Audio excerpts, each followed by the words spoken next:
People are going to be looking at this going, he never played inter-county. Hey! Pete Donnelly stood up and he's like, "Now, I'm going to tell you why you're never going to be as good as Roy Deegan." and he just lit on me for about 5 minutes. We were doing runs, and I think it was in 12 to 13 season, and there was a youngish Brian Howard there. I was basically not hitting the line, but he pulled me up, like, he's like, "Billy, you gotta make the line," and I was like, when I was refereeing Philly and Michael Murphy, what I always said to them was, if they wanted the whistle, they could take it off me. Can you tell me, A, how did you score that, and B, how do you not score every single free kick that you take? this is not good. If you missed this, like, go back playing soccer, like.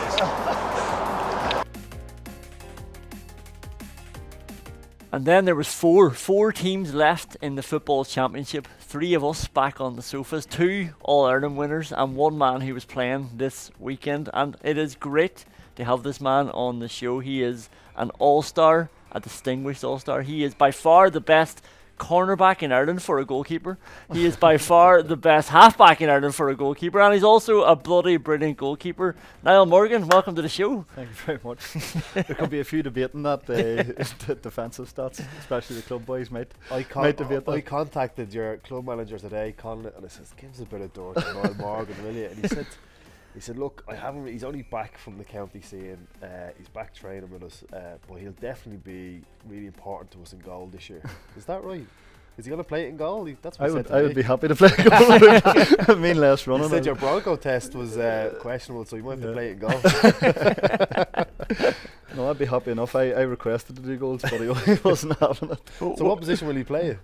Well, I don't know. Usually I've played every position for the club in the last couple of years. I actually went back and played a friendly at the start of this year, done goals in it. Played full back last year for a couple of games, full forward for most of it, midfield, sweeping. Now where I'd put you like a free roll around midfield, picking the balls. I would love that. Free roll sounds good. Like the balls you were hitting coming out of goal, like for Tyrone, like straight into the full forward line. Now I don't know if you get a chance at club. Is it replicated the kind of structures at intercounty with club? As in, is it defensive? Like Northern football, is the mass defences in club? Yeah, I think with Tyrone football, it's really mirroring the county side of things, because it's so parochial and every game means a lot, so nobody wants to lose, and there's nearly that fear of taking a tanking by your neighbour, I suppose. So teams are reverting nearly to getting loads of numbers behind the ball, so it's hard to get that sort of freedom. Like we've got, and just in our club, we have Darn and Con there and playing in around the middle, so like teams are banking up like and getting men around them. Like. So Darren McCurry doesn't play in full forward? No, he usually played 11 for us, but it's just to get him freed up like and try to, like, he'd drift out towards midfield, because if he plays inside, there's just he's not going to get the ball, you know. And then at club level, you don't have the same standard of boys playing the ball in as well, so it's really difficult for him. So we tend to play him out, and then I played in last year for the most of the season, just as a bit of a target, I suppose. If teams put men around him, then it freed me up a wee bit. And then we have another lad, Harry O'Conlon, who won a county All-Ireland minor with Tyrone, and he's about 6'4", so the two of us sort of stood on the edge of the 6 for a wee while. Joe and Justy will be coming out of retirement to come back to Murky's. Yeah, I don't think any team had any big fear of us, like, but it provided the opposition with they had the thoughts of, right, we need to keep men back, which give Darren the freedom more in around the 45. Right. Okay. How do you find your fitness when you go back to play outfield?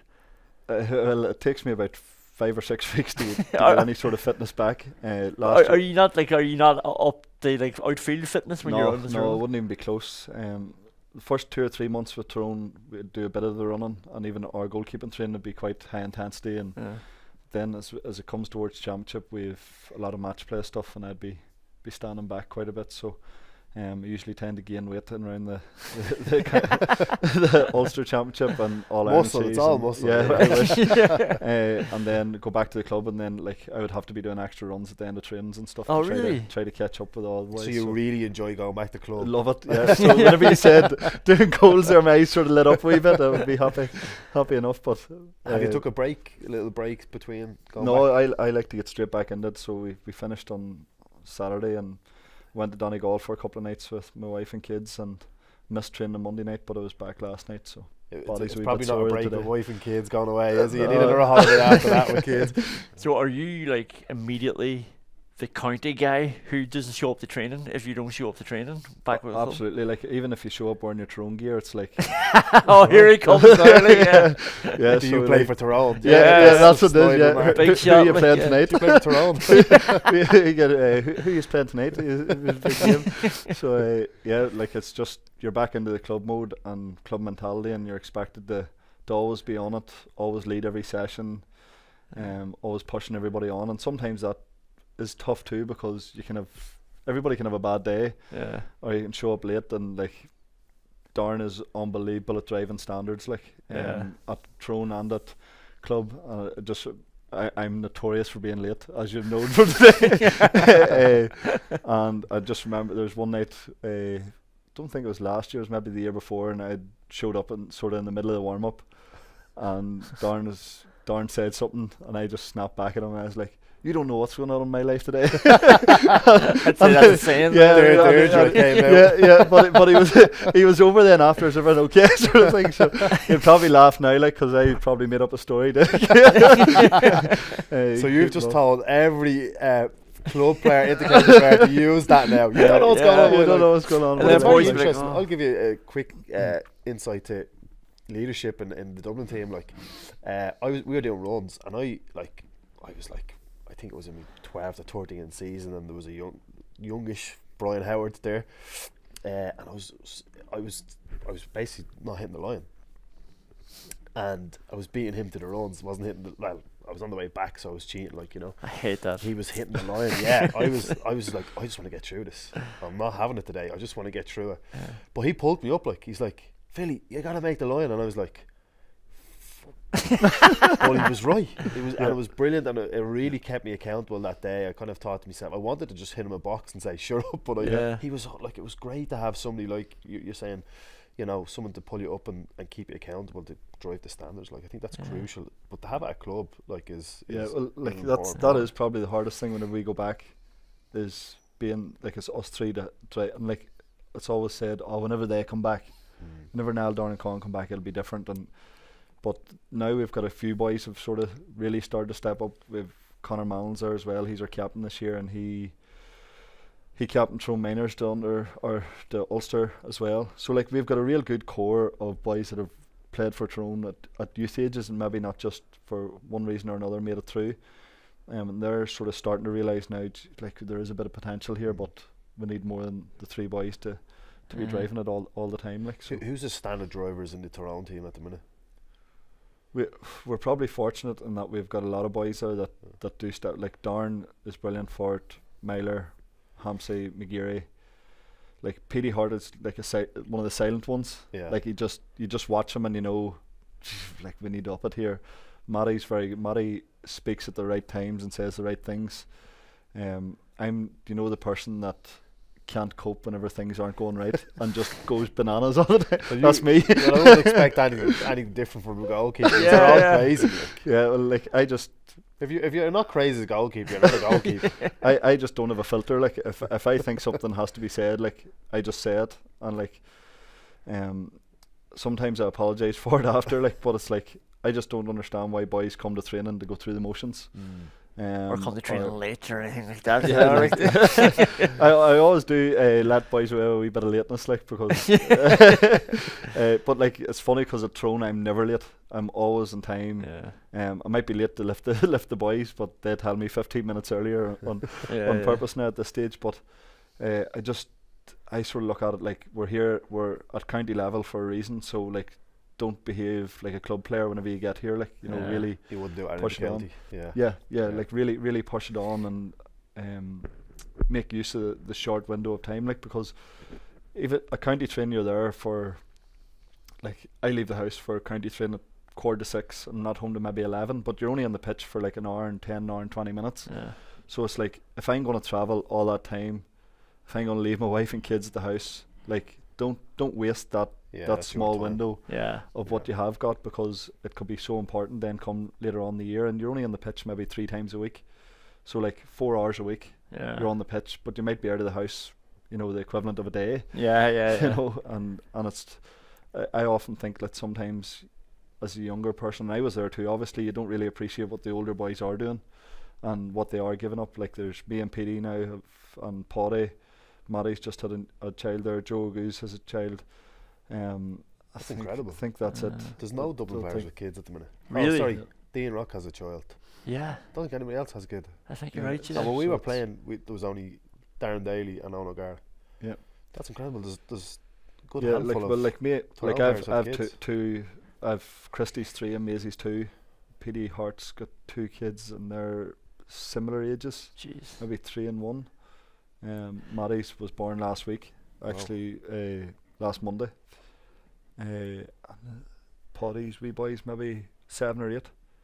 Do you think, Philly, that's like almost a conscious decision where boys are just like, I'll just leave it until I'm 34 or 35? Like, is it behind conscious? Yeah. Like, I mean, I suppose I've only kind of really got the grips of the demands of having a child, because Lennon is 17 months old, like, but he's like, it's stressful, it's hard, but it's amazing at the same time. Like, and I could never get my head around how lads do it while playing. I think it's incredible. I think it's incredible for the partners to take up the mantle when they're at training, at matches, training camps. But like, I really didn't really appreciate it when I was playing, when I seen what Owen O'Gara was doing, what Darren Daly was doing, and it's incredible. But there's also things that you miss out on when you don't have a child at a young age. Like, so my dad passed away at the age of 66, sorry, and he never seen his grandchild. And that's because I didn't feel I would have the commitment for a child while playing. You know, only for like Kira at home, who's willing to like nearly sacrifice her side of life. It just would be impossible. Like, it's a complete juggling act for her all the time, and everything has to be rejuggled and changed all the time for her. Like, and she laughs, like, because people always say about me being organised. Like, I'm our team rep, I'm a primary school principal, and I'm so organised with everything. And then she comes home and I'd say, oh, such and such is saying that, you know, I've done well to organise something. And she's like, I can't wait till this man comes home. You should talk to the lads. You start to Fergal and Brian about setting up a creche in the training ground. To be fair to Fergal, like, he would always say, see if you need anything, you need a babysitter, you need a lift, you need this, you need. We'll sort it. Like, you know, I had to get an injection in my groins in 21, and I was going down, and Fergal was like, do you need me to lift you? And I was like, no, I'm sure you've worked. Well, I mightn't be able to do it, but I'll get somebody to lift you at your house. Bring you to Belfast. But someone lifting you means giving you a lift in Dublin. Like, you were saying lifting you. I thought people would probably say lifting you up because you're injured. No. Giving you a lift to train. No, like he was going to get somebody to pick me up, drive me down, get me, and then he says, how are you paying for it? And I says, I'll just put up McYard, and then here, whenever you're there, ring me and I'll call out McYard details. Like, and you know, like the two of the top managers do that. Yeah, like, but see the two of see between Brian and Fergal, like, I've never had anybody ever that's been so personable. And like, whenever Brian and Fergal got the job, like, it was like, we were like, oh, Fergal's going to be good cop here and Brian's going to be bad cop. Like, because all we ever seen was like the Naughties team, where Brian was just like the veins popping out of the head. But like, he's so, like, every night you come to train, well, how's things? How are you? And he's getting around, he's all around all the players. And him and Colin Kilpatrick have the funniest relationship. Like, they wind each other up non-stop, constantly. Like, and it's like, it's such a good environment. Like, the years won the All-Ireland, the following year there was a bit of an exodus of certain group of players, or not certain group. There was a few players that left the squad. What was they like? Were they all different reasons for them? Yeah, like, some of them just wanted to play more. Yeah. And didn't want to sacrifice the amount of time for not playing. Some of them thought that they should have been a starter, which is at a county level, like if you're not there to want to start, don't. I say, like, you shouldn't be here. Like, if you're here to get a bit of gear and a jersey at the end of the year, like, you know, you're wasting everybody's time. Some of them are starting up businesses, some of them are building houses, some of them were just getting a bit older, like, and some of them maybe just thought they were better than what they were. If we're being realistic, like, and that's, like, in general, like, whenever some players leave and don't do their time, you know, like, you have to. I was probably fortunate that whenever I came in, John Devine and Pascal McConnell were coming to the end of their careers. Otherwise, I would have had to do my time, like, and wait out my chance. And some boys just aren't willing to do that anymore. And I think it's like the generation coming through now. Even like you're teaching in school, and it's like, I want that, and I want it right now. You know, and I think the difference between being a club player and being a county player is huge. Like, you could be a really good club player, but not even close to county standard. Like, there was a lot of. Outside of Tyrone, there was a lot of, is there something wrong with the management team here? Oh, yeah, what's yeah. happening, Oh, we kind of laughed that off, to be fair, because we knew ourselves that we actually all get on really, really well. So, like, that part didn't annoy us, but we nearly get on too well that nobody is willing to, like, I was the only one nearly doing the truth telling at times. But everyone's just like, oh, Niall's off again. Yeah, but like, that's the thing. Like, whenever you're always the same. Whenever it's always the same one doing it, loses its effect. Like, so, whenever I would have said something to people, like, at times it was, oh, you're always bloody mouthing, like, you're always giving off, like, and you can imagine it wasn't in the same language, like, as that, like, so it does lose its effect, like, and I think the world is nearly changing a wee bit. That, oh, you have to be positive, you have to be nice. Don't say anything bad. You know, you don't know what he's going through. And it's like, if he comes and he sets his foot on this pitch wearing a county top, he better be willing to take it. You know what I mean? Like, for this hour and 20, and after the hour and 20 minutes, we'll high five, we'll talk it out. If he's got an issue, we'll get over it. But it's like, you have to be willing to be at the level, in my opinion, that you're going to take it. Like, I give you an example from me was after, everybody remembers Killarney, where the 6-goal fiasco. We went on the rip for the we went on the rip after. It was the best thing we could have done. The management team's great. But that was the first time we'd ever got to do that. Right, yeah. Under Mickey, we never stayed the night of the game. We were always home. And I think it was because the Noddies, they took the hand out of it. But, like, they were winning All Ireland, so, like, well, surely that's a good thing. But, like, on the Tuesday night, Brian came to me at training, and I've told this story before, like, but he was like, oh, you know, you're going to get a wee bit of a touch here. And I was like, why are you telling me this? Like, I better get a touch because I've conceded 6 goals. My kick-out's horrific. And I'm like, I actually said, if I had came here tonight and you had buttered me up, I would have been fuming. Because, like, you need to be told. And, like, then Pete Donnelly stood up and, like, they were nearly buttering me up even as they were doing the clips, like, even as they were pointing me out, and Pete Donnelly stood up and he's like, Niall, I'm going to tell you why you're never going to be as good as Rory Began. and he just lit on me for about 5 minutes, and after training I was like, okay, I'm going to show him. And, like, then I went on to probably play the best football I had played in a few years, like, because nobody had stood up to me. I was always the one that was saying to somebody, you're not doing this and you're not doing that, but nobody had give it back to me, like, and that's so specific as well, isn't it? Like, you're not going to be as good as that goalkeeper. Yeah, and it was probably because it was me and Rory were the two that everybody were comparing. Like, not everybody was saying, oh, they're the best 2 goalkeepers in Ireland, but it was them 2 play like each other, them 2 come out to the ball, them 2 hit free kicks, them 2 hit long kickouts, and it's like, right, that's your comparison. I know you want to be better than him, so I'm going to nail you on him. Like, well, we'll just bring Rory Began. Do you know what? Pete had done his year with Monaghan as well, you see. So Pete had left us, went to Monaghan for a year, so he had... Can I stick with a segue, because it's actually such a good setup for a picture that I wanted to bring up. And you can talk to me about this free kick. You're almost not even in picture here, so this is Niall Morgan for anybody at home. I'll bring up the full picture on screen here. You're almost the halfway line here against Kerry in the All-Ireland semi-final. Yeah.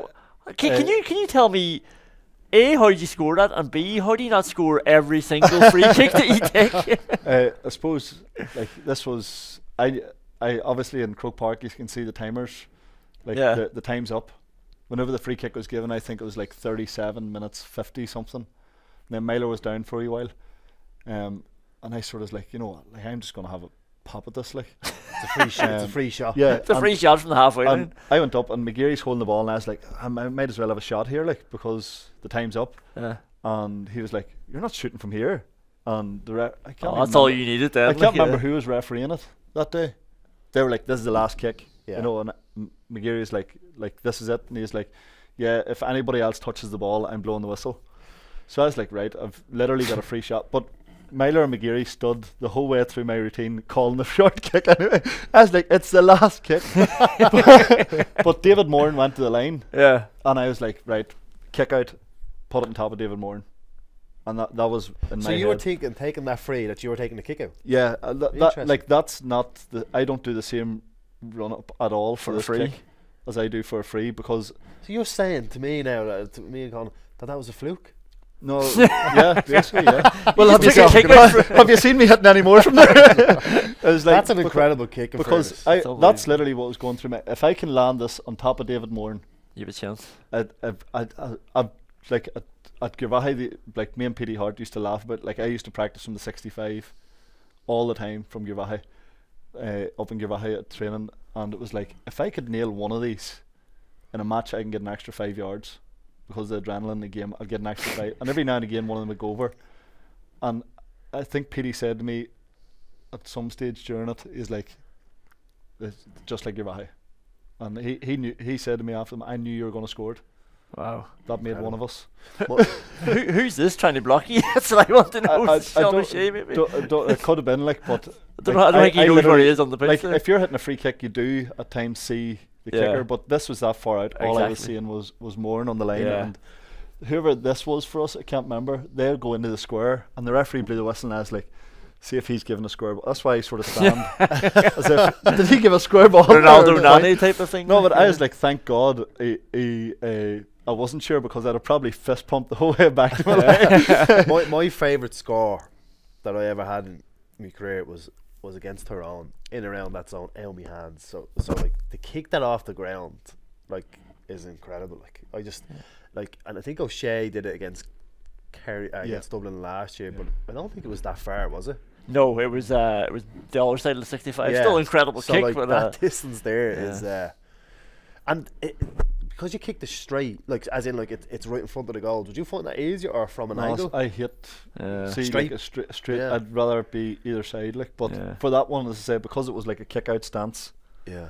it was like just nail it the way you'd hit a long kick out. And just do that all the time. You'll you always go. score. yeah, it was funny. Fergal did say to me this year, he's like, "I think you're being, you're playing with feel too much." Like, I love golf, like, and he's like, "Oh, you're too much. You're playing with feel." Like he says, "You need to just start driving it over the bar." And I was thinking, yeah, it's that easy. Where like you've got a wee But even for your own kickouts, like, so you would fancy yourself to kick it like To the nearly halfway line. down to the opposite 45, considering you're out 20 Yeah. metres. Like, Yeah. is that what your my would aim be? for a kick out would be this line here. wow? If we're going long, like, but it's just like sometimes they come off and sometimes they don't, like. But Yeah. yeah. In that game in particular, we nearly went long every kick out because Kerry had such a high press Yeah. that we thought, you know what, Beat the press. even if they win the ball here, they have a lot of work to do. Yeah. So we just kept pumping it, and even like. David Moore would have been playing that game. Yeah, wouldn't well, like we sort of knew that we weren't going to win he? Yeah. a lot of kickouts, but we knew that we were going to have lots of bodies around it to Yeah. hit them. But then at the weekend, they completely dropped off, and they're like, they did the See, I was opposite. going to ask You can- because you it's can just have it. before we bring Maurice Deegan in here now. Yeah. But like, why didn't you do it at the weekend? Is this because it dropped they, off? they completely dropped off. They give us the short kick out, like. and would it not make more sense for you to push people? Is that you leave you Well, open like, then, like they double? bodies around the middle, we sort of tried to say, like, we'll bring our boys out, like, but then they sort of left Clifford this side of it. So it's like, right, if we pump this and we lose it, like, Clifford's risk got all reward. its space. yeah, it's risk Yeah. reward. Like, looking back, you probably would have said, you know what, let's I pump know. 5 or 6 more, like, but sure, like, that's what I was saying before we came in here, like, we get absolutely tanked. What would like, you there's change? You say tanked. What does that mean? Like, what was the pieces that made you get Um, tanked? Like, like, I suppose, like, watch Tyrone v Kerry. Whenever Tyrone do well, we have bodies around them at all times. We're swarming them. We're making them uncomfortable. And at the weekend, we didn't get close to doing that. And I think, like, whenever you're playing Kerry, in my opinion, you have to either go full press, and every man's got a man, and everybody's harassing somebody else, or else you go completely the reverse, where you're meeting them at a certain line. Whereas we sort of dropped a bit of a sweeper in, which just give them overlap. We're sort of caught between the two stools. Whereas I think we were meant to sit off them a bit more, but like whenever the adrenaline gets going, and sometimes boys think, oh, I can go in there and get a tackle, and you know, nearly went in ones. Even when we had the ball, we were nearly going in ones, as I call it. Like there was no real support. So like whenever Kerry were getting the tackle on, we were turning around, and all it was another Kerry man coming in to finish the job. And it just wasn't like us. We didn't perform. Kerry were excellent, obviously, but we didn't perform, and we're all seriously disappointed with how we played. Like, but if you lose that game, if you play like that and lose by a point, you're sitting going, oh, if only we had a. Yeah. And sometimes you just don't play well. Yeah. You know, and that's where you have to be realistic about it. And if you don't play well against a team like Kerry. Yeah. Do you think the games you played before that game were structurally different? So it was harder for you to be. Like Donegal set off, but they also have a couple of players that like to stay up. That we sort of nearly targeted in terms of, right, if we can take them out of the game and we can go with our legs, like we're going to have the overlaps. So like I played a wee bit more out against Donegal than I did against Kerry, but that's like a Croke Park thing. I don't think that you can play that roving keeper in Croke Park. And it, like people say, oh, it's the same size of pitch, but it's just like it saps you. Like I'm just thinking about the Ulster final of 2021 though. But that was just the way that game went. Like everybody talks about that kick out where I'm pressing, but like Petey was doing nets, right? Like, it was a case of I went out and they brought on a sub, and Petey's man went off from like being inside, and the new man went on. Nas already out there, so Pete Donnelly was like, just pick him up. Petey will cover you. So that's why I went, because I was like, I've got cover, but everybody's looking at you as the goalkeeper. But everybody's looking at me thinking like, what's he doing? Like, there's no keeper in nets, but like we can all use our hands. Like, and you've seen Petey against Galway this year, so 100% kickouts compared to me. But even like Comer's goal against Derry, you know, that'll show you the difference between, you know, the keeper coming out in Croke Park. Like, so. I'm going to stop it there because I don't want to hear any more from that game. Like, all right, we'll leave it there. We're going to bring in Maurice Deegan.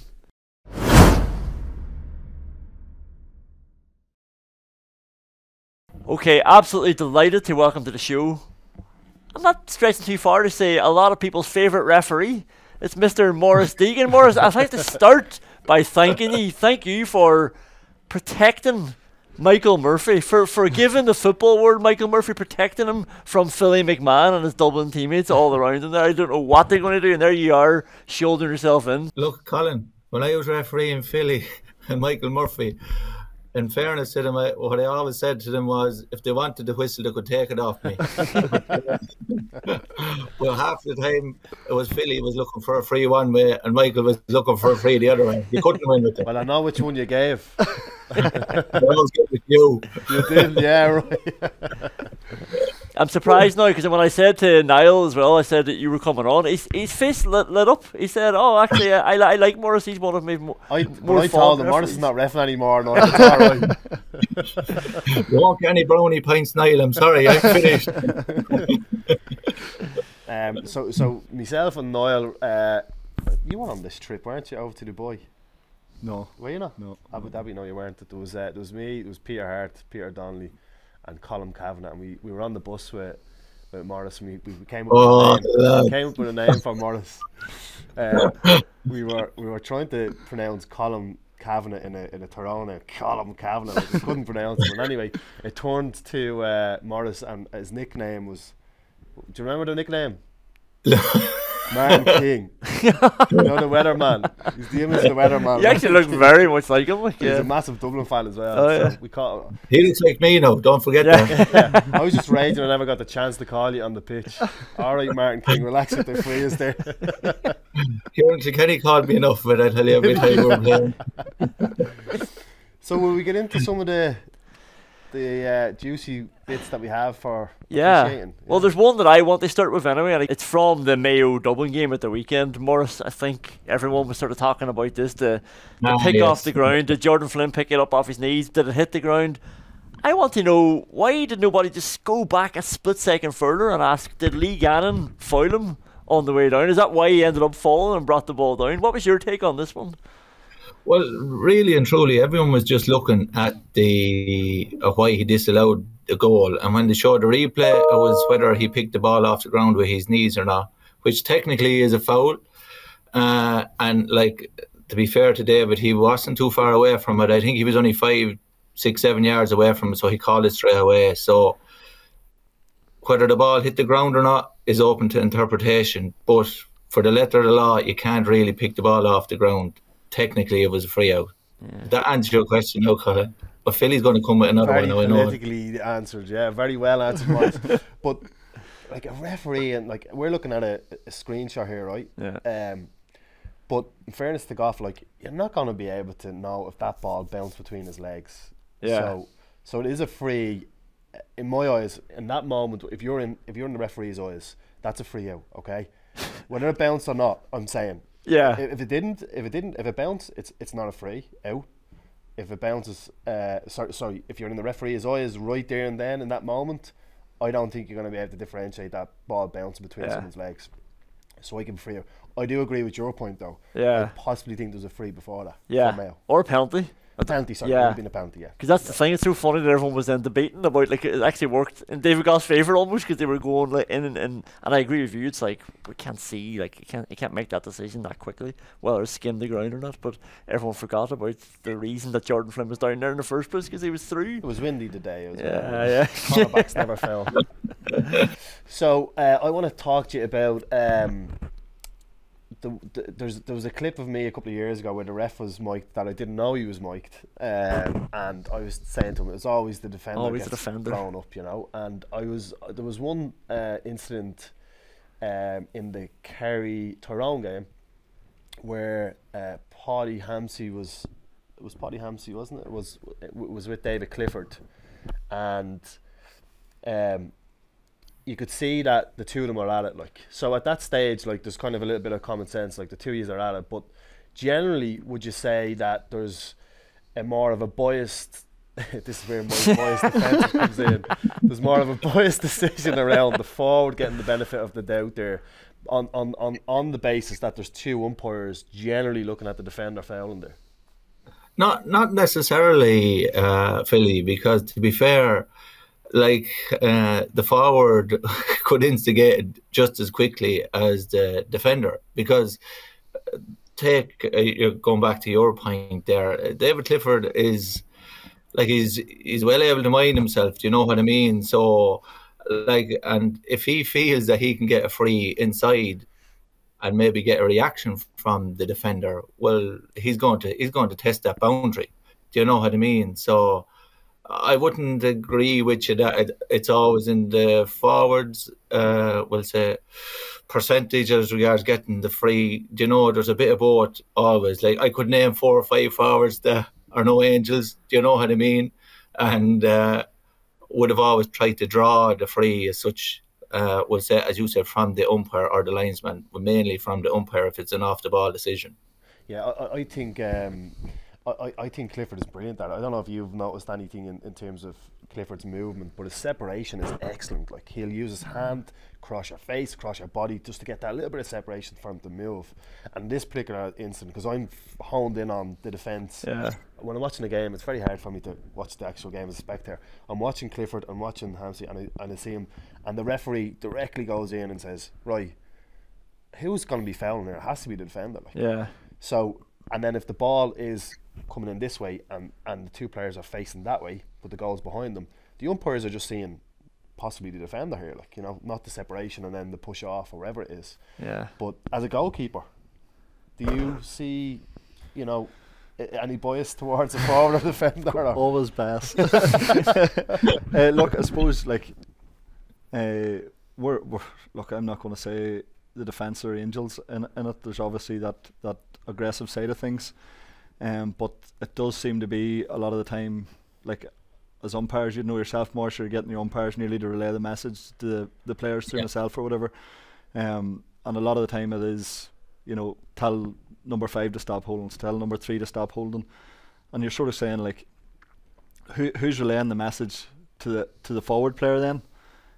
Like, you know, it's a thankless job, like, but I think there's a lot of times where referees could take the help of their umpires more seriously, I suppose, for want of a better way of putting it, and take on board that, like, you know, right, the two of them are at it, I'm just going to let the thing flow rather than trying to catch out the defender and holding. And there's always the classic statement, and David Clifford actually said it to me at the weekend, sure, why would we be holding? We've got the ball.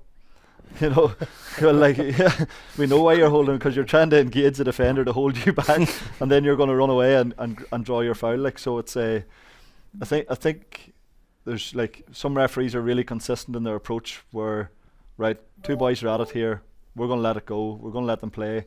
Like I was saying to Philly and Colin beforehand, like, Marty McNally, for my opinion, is really good at saying, right, we're going to let this game go both ways. If you mess about, I'm going to pull you on it. If you're a third man in, I'm going to pull you on it. If you're mouthing at me, you're going to have a long day. But he gets the respect from players because he talks to the players and explains his decisions, whereas I just feel there's a wee bit of inconsistency from some other referees in how they approach things. I think that's very important. What you're after hitting on, Niall, is the communication between the players and the referee. I think that's massive. I always used to find myself that I don't know. I would have always talked to the players, always called it by their first name, because you're treating them with respect, and you generally got back respect from the players then in turn. You know what I mean? So absolutely. And I would have always. I say that to Philly whenever I heard you're on it. That's why I actually did smile, because I was saying, like, we always get on well with yourself.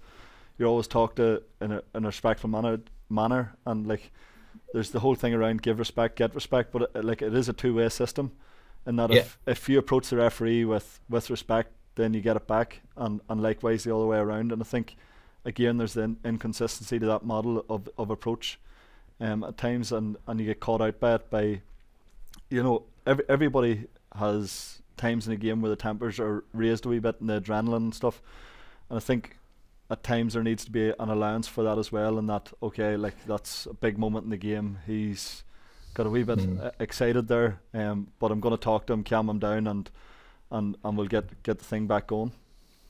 Yeah, like, it even goes back to the umpire side of things. Like, I could ask the umpires who said that we refereed over the years, who was their favourite goalie, and Niall Morgan will come up as one, because he treats the umpires. He's never in goal. He leaves us alone. He treats them with respect. Like, he treats them as proper people. Like, do you know what I mean? Like, they'll have the chat and whatever after the match and stuff like that, and there's no issue. Do you know what I mean? Whereas there's some keepers, not naming any, that would look down from the umpire. You know what I mean? Looking at that picture there. I'm very conscious that we've got one of the toughest defenders in Ireland and a goalkeeper from one of the most combative teams in Ireland, and they're on here and they're giving their say, and there's probably some classy forward watching this be like, what, I'm always getting dogged out. Like, you know, maybe we need a bit of balance, but, like, there is the 2 yellow cards. One is my pet peeve. Maurice, you can be honest now, like, you know, now that you're sort of taking a step back, you know, from being under the lights, have you ever, like, not exactly known what's happened and gone down and just given the 2 yellows anyway, just to calm everybody down? I always find that if we say there's a foul, a 50-50 foul, if you blow the free and you point one way, straight away, right, everyone in the place thinks, yeah, he's right, he's 100%, he's bang on, because he's showing confidence in the way that he's pointed for free. And I always give it to Philly, to be fair. So in other words, you're going with the noise of the crowd. Is there anybody in the stand that's on the earpiece? Because we seen David Goff there at the weekend. There was a sideline ball to Dublin, but it was a foul. It was a foul, and David Goff actually stopped it and went, no, it's a free against Dublin. And the fans were going mad, but I felt it was the correct decision. But he said to one of the players something about his earpiece. Was that just another official, or was that somebody in the stand? There's no big brother in the stand, Philly, unfortunately. Right. That's my yeah. That's my. It was probably could have been the linesman. I'd say probably could have told him, look, maybe the free should have went the other way rather than a line ball or whatever. Have you ever complained that it's not just in your power to say if it's a cynical foul or not? Like, I'd say sometimes it's painful when you know somebody cynically fouled someone, but he didn't drag him down, he didn't trip him, that must be heartbreaking. They have to give a yellow card rather than the black card. Well, you see, that's the thing, you see. Do you know what I mean? You're going back to, I think it was in the Tyrone game, was it, Niall? Noel Mooney gave a yellow card. He was 100% right to give the yellow card, even though the whole country was wrong for a black card. Can't kill Patrick about that. Yeah. It was a high tackle, isn't that right? Yeah. Rather than a black. It was a cynical tackle, but under the black card rule, it's not in it. He didn't pull him down. He didn't body collide him. He didn't remonstrate with a referee. Like, they're all the black card rules. Yeah. It was only a yellow card offence. You know, he gave the yellow card offence. He gave the yellow card, which he was right. Gave the free in, but still everyone was wrong. He should have gave a penalty and a black card, which would have been incorrect as per rule. That's just the nature of the beast. That's another thing that needs to be probably looked at. If it's a cynical foul like that, which it was, that should have been, you know, that he should have by right. Yeah, exactly. Should have given a black card, but it's not. Black card exactly. Yeah. Well, Maurice, thank you very much for coming in for this group therapy session here. We feel like got a lot off our chest. We'll have to bring you in every week for this. No bother at all.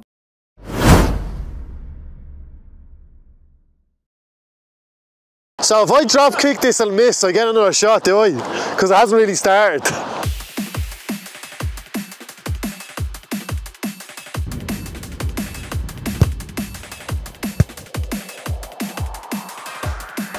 We are at the home of Ballymun Kick'ems, the home of Philly McMahon, 8-time All-Ireland winner, and it's time for Philly versus Niall Morgan. Ah, yes! Do you want to go first? I go first.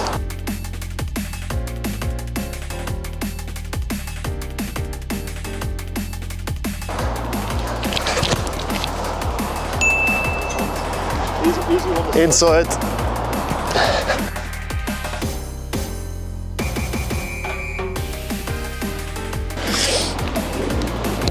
Oh, that was a bit low. Not the way you meant it. Oh, outside the foot.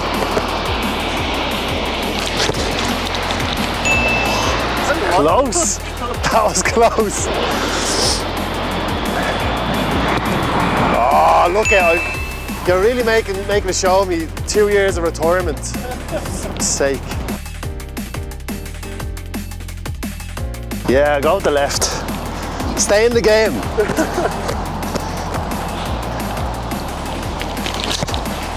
Oh! The wind. It was all about the wind. Okay, that is not available.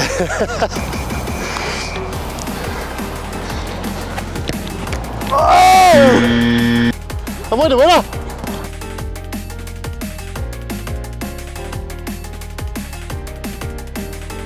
I'll get sick of me mouth and punt pass it.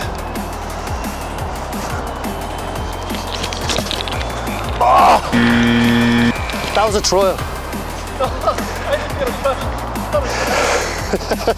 If you hit this, it's 1-all.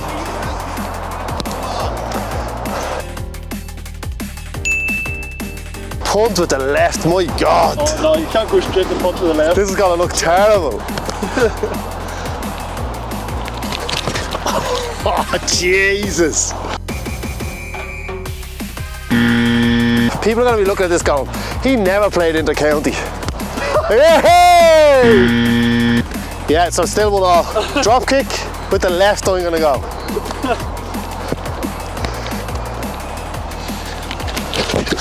Oh, Jesus. I need to really get back playing, you know that? Drop kick to the left. Oh, he's doing a hook, look at it. That's cheating. Well, drop kick. Yeah, drop kick surely straight on, no? Drop kick. Ah. That's what you call an up and under in rugby, is it? Like that's alright, 2-1. I'm gonna go with your version of.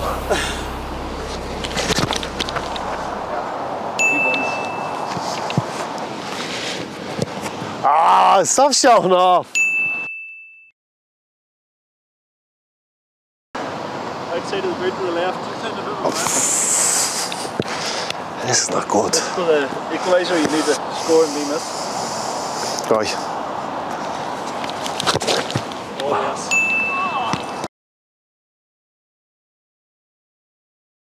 Cool. No pressure. Ew!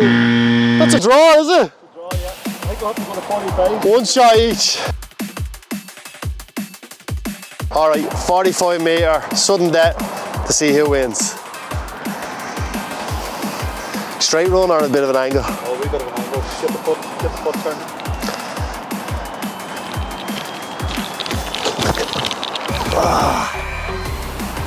It's the ball, it's flat.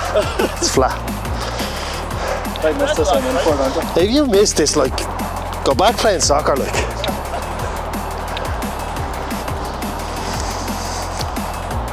See, I didn't do that. He's cheating with his steps.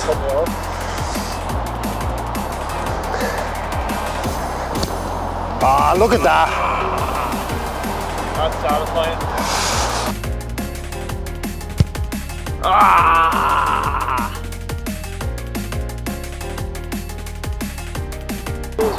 You were just inside the line a bit, weren't you? Yeah. Fucking hell, look. Was it there? Holy shit. Between the 65 and the midfield. So we're on the halfway line and we're going to replicate Niall's unbelievable score. It was a bit past the 65 against Kerry off the ground. And I'm going to kick it out of my hands just to show you how big of a kick it was. And then Niall's going to try replicate it. So here we go.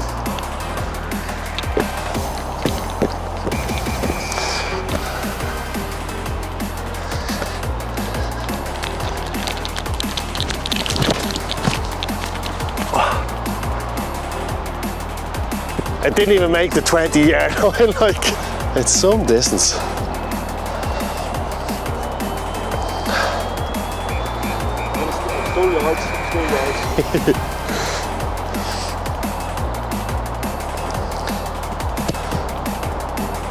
Oh my God, it wasn't far off. You're going to be here all day, you're that competitive. Just to tell you, he's kicking from the 65. The day you scored that, where do you reckon you were? Around here? 69 metres. It must be the biggest score in the game, is it? Huh? Like, look at that. It's definitely halfway up the pitch, isn't it? Well done, Niall. Good man, Philip. Thank you. Got beaten by a Tyrone man. Must be the first time I've beat you.